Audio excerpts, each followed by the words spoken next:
This program is being provided by the 15 members of the Vancouver Educational Telecommunications Consortium, TV, etc.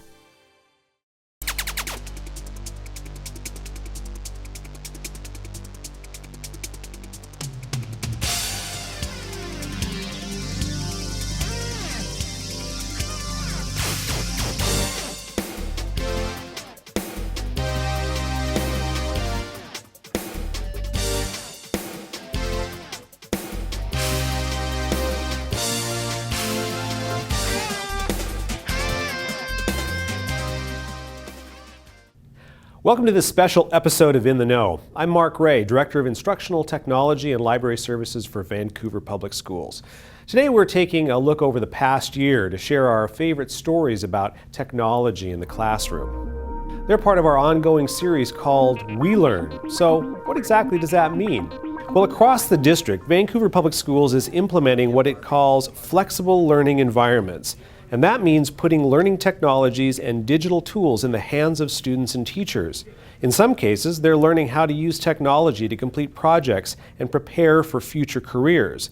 Elsewhere, students use it to improve performance on traditional subjects like English and math. And because technology is changing so quickly, both students and teachers must learn and change together. So We Learn is a philosophy that the best way to prepare kids for college, career, and life is to supply them with 21st century tools today. Voters in Vancouver agree with this approach, and they proved it by passing a technology levy back in February. With over 60% approval, voters said yes to a 6-year levy that will fund new computers, mobile devices, and teacher training. The levy marks a major investment in our kids' future by the community of Vancouver. Voters also approved a replacement for the district's expiring maintenance and operations levy. Soon after the levy was approved, students had iPads in their hands at Alki Middle School. More than 250 sixth graders received them for use at school and home. Yeah, everybody's been talking about it and everybody's been excited. Students nervously wait in line for something that will likely change the way they learn.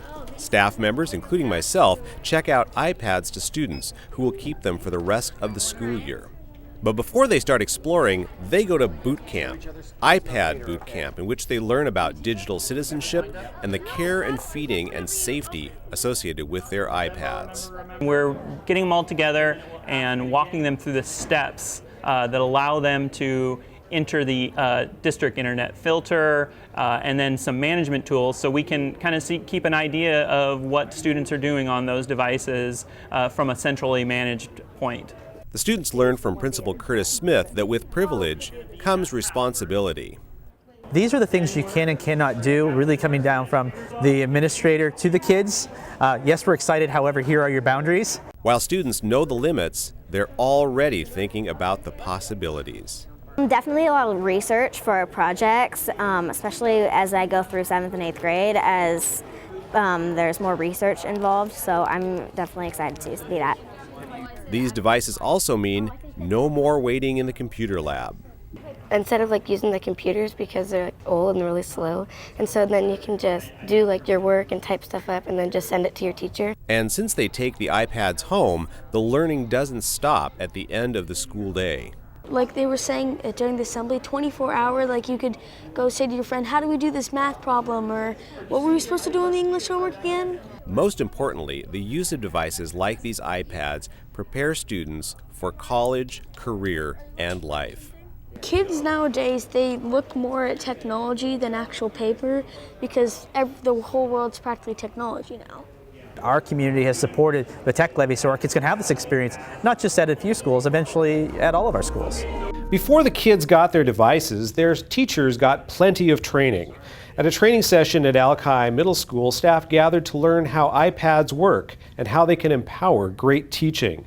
While there was a lot to learn, the teachers immediately saw the potential.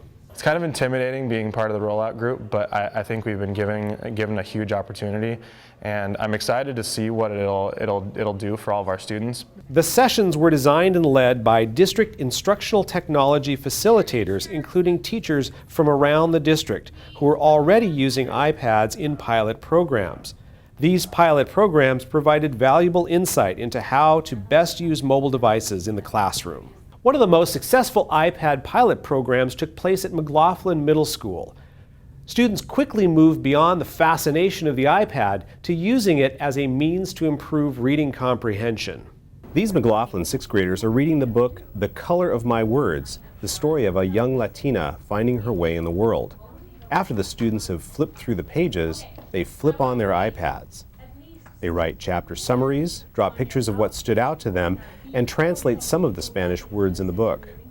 Then they share their thoughts with their classmates by wirelessly connecting their pads to the classroom display. Because when I read the book, I sometimes forget, but on the iPads it's kind of better because I remember mostly.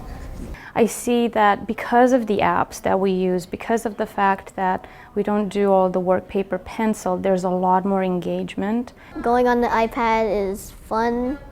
They're really fun, and so I like to stay focused on my iPad so it doesn't get taken away. As you just heard, the students know the use of these devices is a privilege. The iPad is kind of the ultimate carrot and stick almost. It is, you know, if you don't prove that you're mature enough to handle the distractions and to move past those, you lose it. Because the students use online resources, they're also learning how to use the internet responsibly. It's an iPad. It is an information tool right there at your fingertips. And so I think it's super important to sort of teach them those digital citizenship skills. By eliminating paper whenever possible, the work is more efficient than ever. It saves. I could email it to the teacher, you don't have to put the paper in the bin.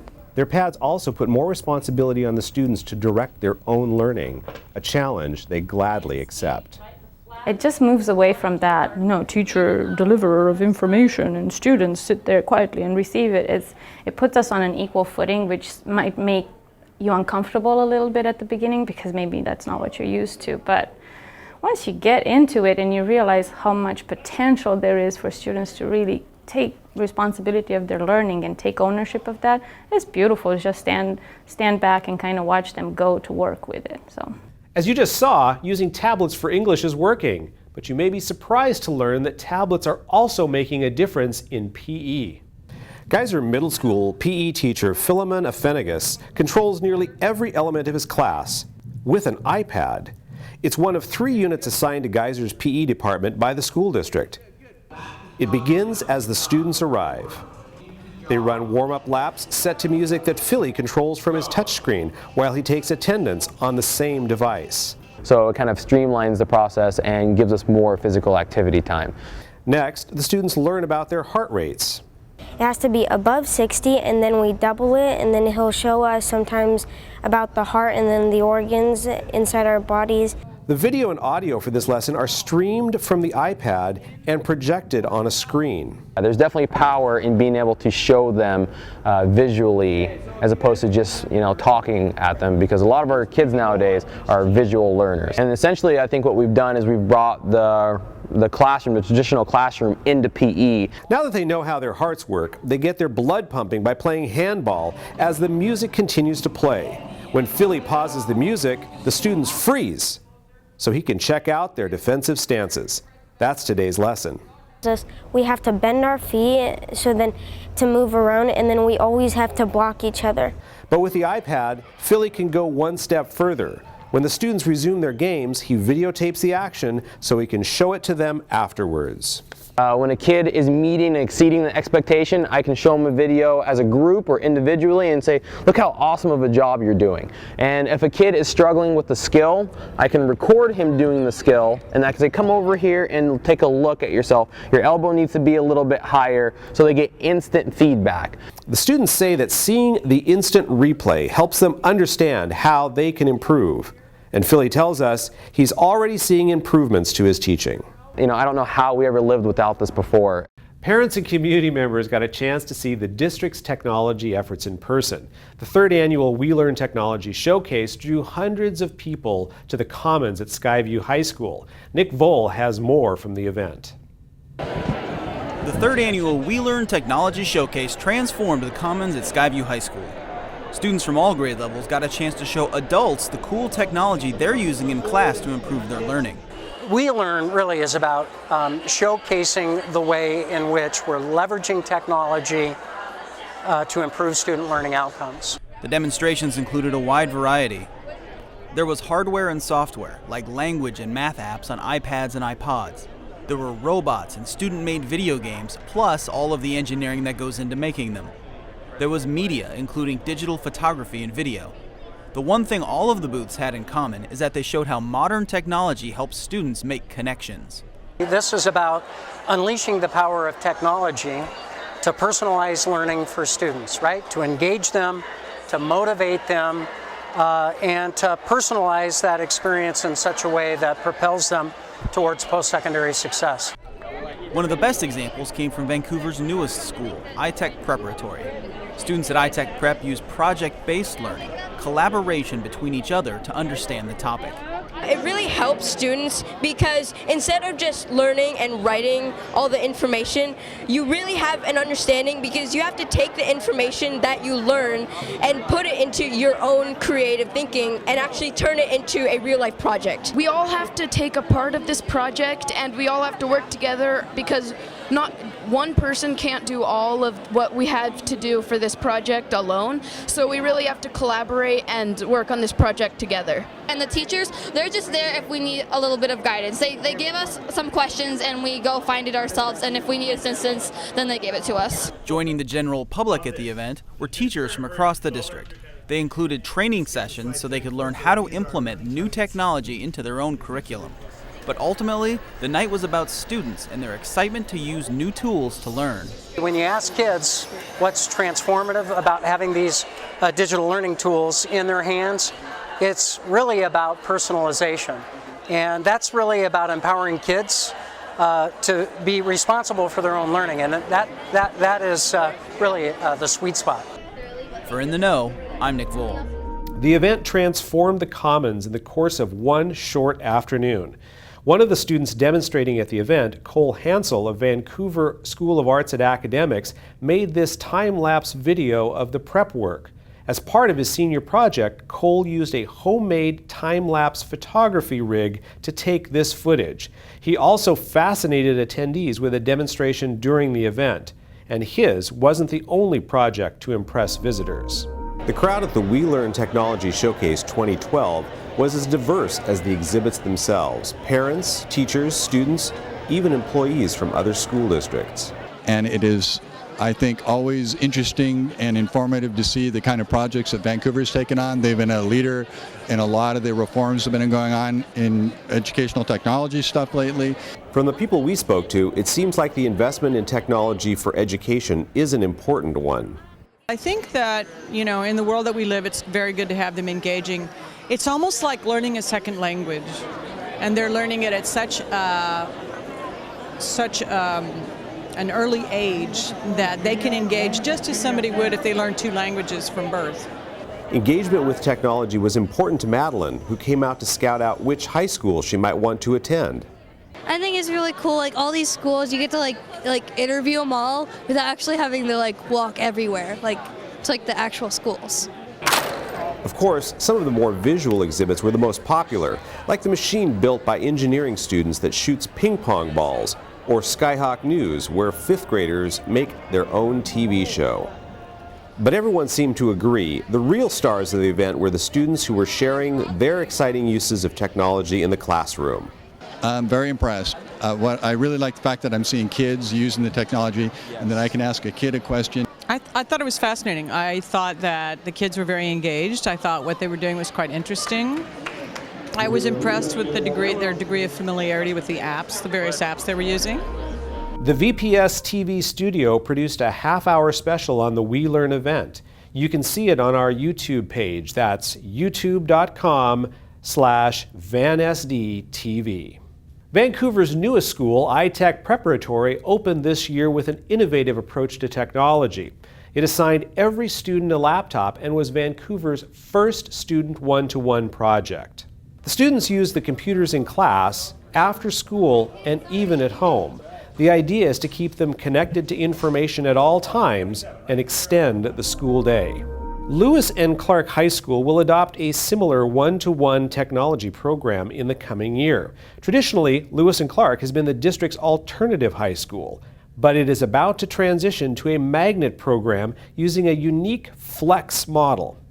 Students will have a less rigid schedule and rely significantly on online learning tools. This will allow them to manage their own class schedule and workload with a lot of teacher support along the way. Teachers across the district also received laptops of their own this year. The laptops replaced their desktop computers, which were several years old. The district chose laptops to promote mobile learning and working and to untether teachers from their desks. Now, teachers have access to their files and software everywhere they go. And like students, teachers have access to the tools and resources of the classroom anytime and any place. All teachers receive training over the summer on how to use the new computers. Students at Ogden Elementary School get a hands-on lesson on how electricity is made. The fourth graders built their own wind turbines.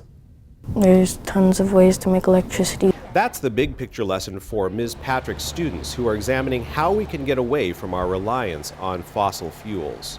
The natural resources, the ones that never end, are the ones that are good for our environment. And thanks to a grant from the Bonneville Power Administration, the students build turbines to learn about one of those natural resources, wind.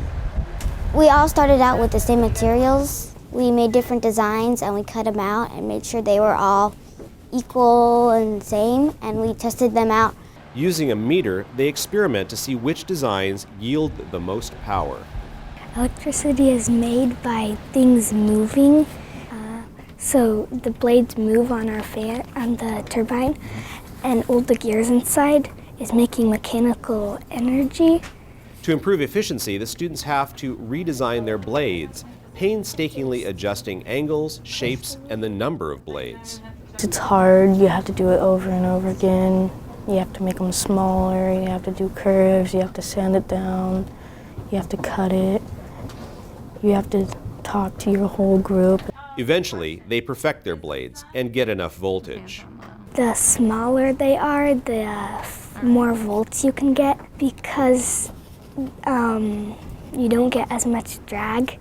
These young engineers are able to pump water, power a light bulb, and lift a bucket full of washers. Their teacher is a former engineer herself, and her students follow the same design processes used by engineers in the real world. It's important to document it because then you remember what your steps were, and you can go back and change something if something's wrong with it. Over at Chinook Elementary, students also address the environmental effects of producing energy. Using PCs, they examine the effects of damming our rivers, and then they create a multimedia presentation to show their findings. They're teaching themselves to be their own learners.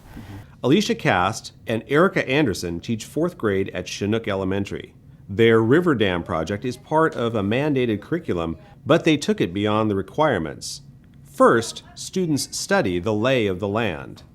It helped me know where the dams were, and I was really surprised of how many there actually were in Washington. Then, using a number of resources, they research what removing the dams would mean for farmers, for businesses, and for those concerned about the sustainability of salmon populations. Students work in groups to debate the issues. Working with a group helped me understand the research by letting me see other people's perspectives and to compare it to mine so I can include everyone. They take that and they come up with their own position on the issue, and that's how we kind of reach that higher level of thinking with them. Finally, using the school's computer lab, they make multimedia presentations to argue their position on the issue. The final projects include music, video, graphics, and text. I liked it because we could add music and effects to make it more interesting, and it's a lot better than just reading it aloud. The technology helps connect the dots between research, analysis, and self-expression.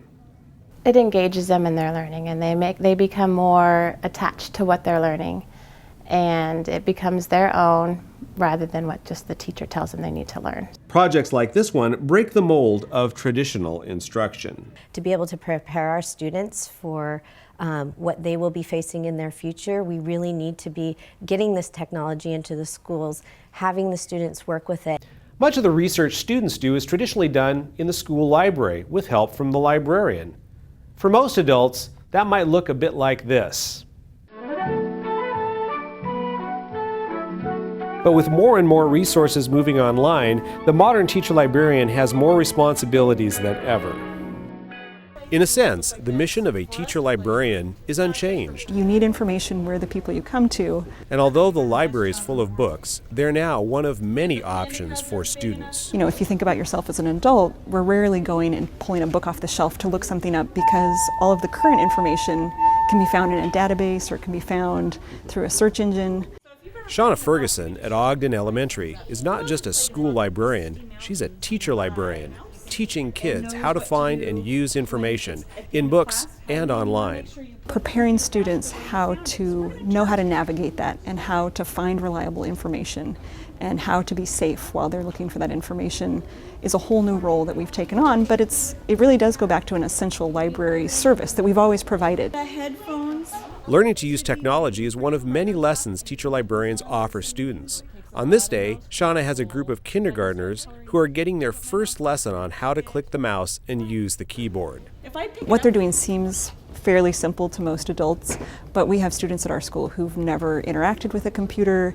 Since students in poverty are less likely to have technology at home, they're more likely to be behind when it comes to 21st century skills. I've realized with some of my students, this is the one place where they're going to get that education and that knowledge and experience.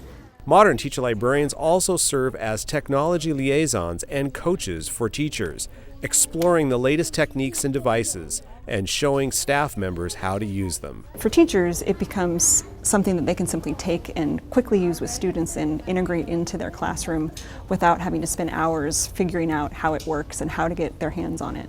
At Minnehaha Elementary, students use the school library to learn more about cyberbullying. Teacher librarian Laura Day shows students the different ways people can hurt each other online and what to do if they feel threatened. Just as importantly, the students learn that their own behavior online matters. If you go on the computer and you're mad, you can bully other people without even knowing it. And it hurts not only yourself, but other people. Vancouver Public Schools has a Safe and Supportive Schools initiative with programs in place across the district to encourage positive behavior and diminish bullying of all kinds. Geyser Middle School students go on an unusual field trip. First, it was a walking field trip, no buses required. And next, they got a chance to put their video production skills into action in a project with elementary school students. Chad Young was their teacher and also filed this report. Geyser's video technology students don't need a school bus for this unique walking and working field trip. After 10 minutes of trudging through the rain, the students are on the scene and ready to go. At Geyser Middle School, video technology is a career and technical education class. It's very rare for middle school students to be able to get real-life field experience in video technology, and that's what we're doing here at Sarah J. Anderson. In November, SJA Associate Principal Patrick Connors approached the video technology program with a mutually beneficial project. Anderson would receive 20 high-quality videos, while the students at Geyser would experience the challenge of working for an outside client. 8th grader Andrew Martinez is excited about the opportunity. We're going to be working with the littler kids. We're the professionals today, and it's going to be fun because we're going to be directing everything like the professionals producing. We're going to be producing our own stuff. We have our sheets for what we're supposed to do. We're going to make those stories, and we're going to make it happen. The videos students are directing, producing, and editing are part of Sarah J. Anderson's Expectations Expo. The expo teaches students correct ways to behave in various areas of the school and is a vital part of teaching the school's culture. It's a great program, and I think it'll really take our work to the next level. For many of Geyser's students, that next level will be high school video technology programs and beyond, in an industry that continues to grow. For all of the students, the walking field trip is a chance to be the grown-up and the professional, even if it's just for a day. In May, educators from across the country flocked to Vancouver to get an up-close look at how the district is using technology in the classroom. The National School Boards Association, or NSBA, selected Vancouver as a site visit for educators across the nation and Canada. More than 100 people cram into the Bates Centre, eager to begin their tours of Vancouver Public Schools. Once they learn more about the district, they're on to buses and off to their first destination. So, well, we're hoping to learn, quite a bit about the whole shift in the culture of the district and the partnerships with the community to be able to create the vision for our entire community about increasing our technology availability for all of our students, because we want to prepare for the future, not for yesterday. Nothing says more about the future than Vancouver's newest school, iTech Preparatory. Visitors see the school's project-based learning in action, including this 3D rendering application with motion-sensitive controls. The student demonstrating it, just a freshman, is working as a developer for the software company that created this program. I write C++ and I'm able to design apps. Currently I'm just working on a mouse emulator so I can move my hand up to the screen and my mouse will follow my finger, so I could click an icon and drag it somewhere, move windows around. I was really impressed by how students are taking technology that is not even in the public domain yet, and they're able to create and develop and just think at a much higher level than we can give them in a traditional classroom. The NSBA event was 2 days long, giving visitors time to check out several schools, like King and Houck Elementaries, to see how technology can improve learning for students of all ages. At Houck, students prepare for standardized testing with iPods. So it was good to see that kind of engagement in what could be a pretty boring activity. Other destinations included Skyview High School, Vancouver School of Arts and Academics, and Discovery and McLaughlin Middle Schools. Visiting educators seemed to like what they saw.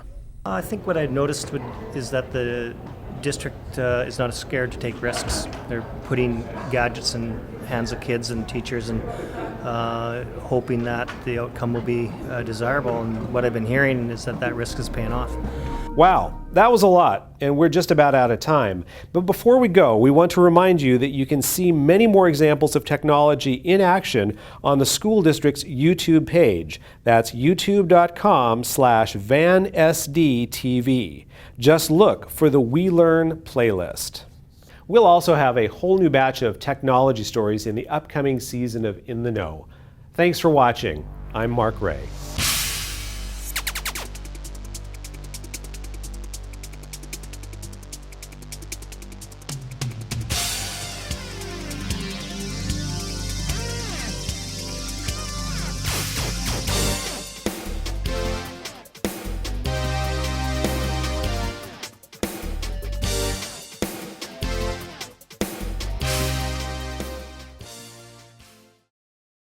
Football, volleyball, basketball.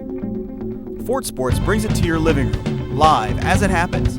The very best of high school athletics, produced by the very best professionals and video production students in Vancouver.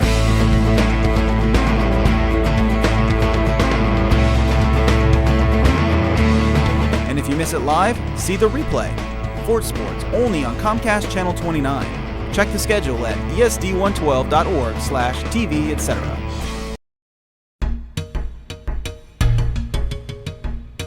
Did you know? About 15,000 students in the Vancouver School District take the bus each day. The district is 58 square miles. So it takes about 170 big yellow buses to get the job done. That means every year, our fleet travels almost 2 million miles. With that much time on the road, safety is our first priority. All our buses have GPS tracking technology, cameras, and two-way radios. Plus, mandatory training and certification is required for all our drivers, making sure their precious cargo arrives safe and on time.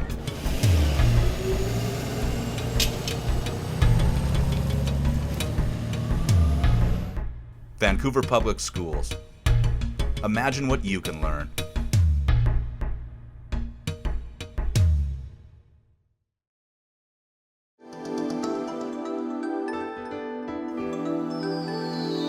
This program is being provided by the 15 members of the Vancouver Educational Telecommunications Consortium, TV, etc.